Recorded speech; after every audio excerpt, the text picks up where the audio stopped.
बिस्मिल्लाहिर्रहमानिर्रहीम। नाज़रीन, इस वीडियो क्लिप में आपको ये बताया जाता है कि अगेती मुंजी के बाद जब गंदम या राया कनोला काश्त करना है तो कल्टीवेटर चलाना बेहतर है या रोटावेटर। ये बाजार कोई नई बात नहीं लगती, लेकिन इसके अंदर एक राज की बात है। मैं वो टेक्निकल बात अर्ज करता हूँ।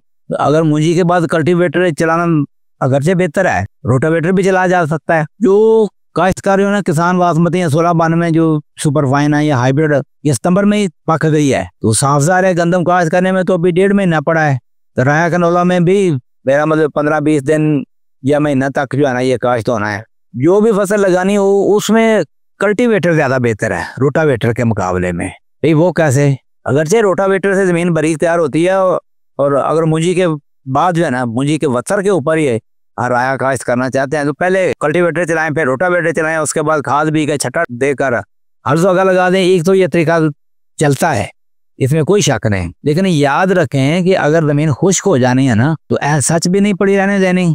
अगर गंदम लगानी है ना या 1 माह बाद राया कनोला लगाना है तो कल्टीवेटर से आप दोहरा हल लगाकर इसको छोड़ दें। कल्टीवेटर से मुराद ये है कि इससे जो रोड़े बनते हैं ना उनको कम से कम 15-20 दिन जो है ना धूप लगे, वो खुश्क होते रहे। सूरज की शुआएं जब गुजरती हैं ना तो जरखेज़ी बढ़ती है। एरोबिक और एनारोबिक माइक्रो ऑर्गेनिज्म जो है ना उनकी एक्टिविटी जो है ना, खास तौर पर एरोबिक, पहले तो एनारोबिक कंडीशन थी ना, जब मुंजी खड़ी थी तो जमी हुई जमीन को जब छेड़ा जाता है ना उसके अंदर इस तरीके से जरखेज़ी पैदा होती है। अगर आपके पास वक्त ज़्यादा है तो फिर ये होना चाहिए कि एक मरतबा तो पहले हल चला दिया ना, फिर 2 हफ्ते इंतजार करने के बाद एक मरतबा फिर हल चला दिया जाए। और उसी तरह ढेले में सुहागा मारने की जरूरत नहीं है, ढेले बेशक मौजूद रहें, 2 मरतबा उसको जमीन को हिला दिया जाए, मुकम्मल तौर पर खुश्क कर दिया जाए। तो उसके बाद वस्त अक्टूबर के बाद यानी या अक्टूबर के 20 अक्टूबर के बाद रौनी कर दी जाए तो इसके बाद गंदम काश्त की जा सकती है।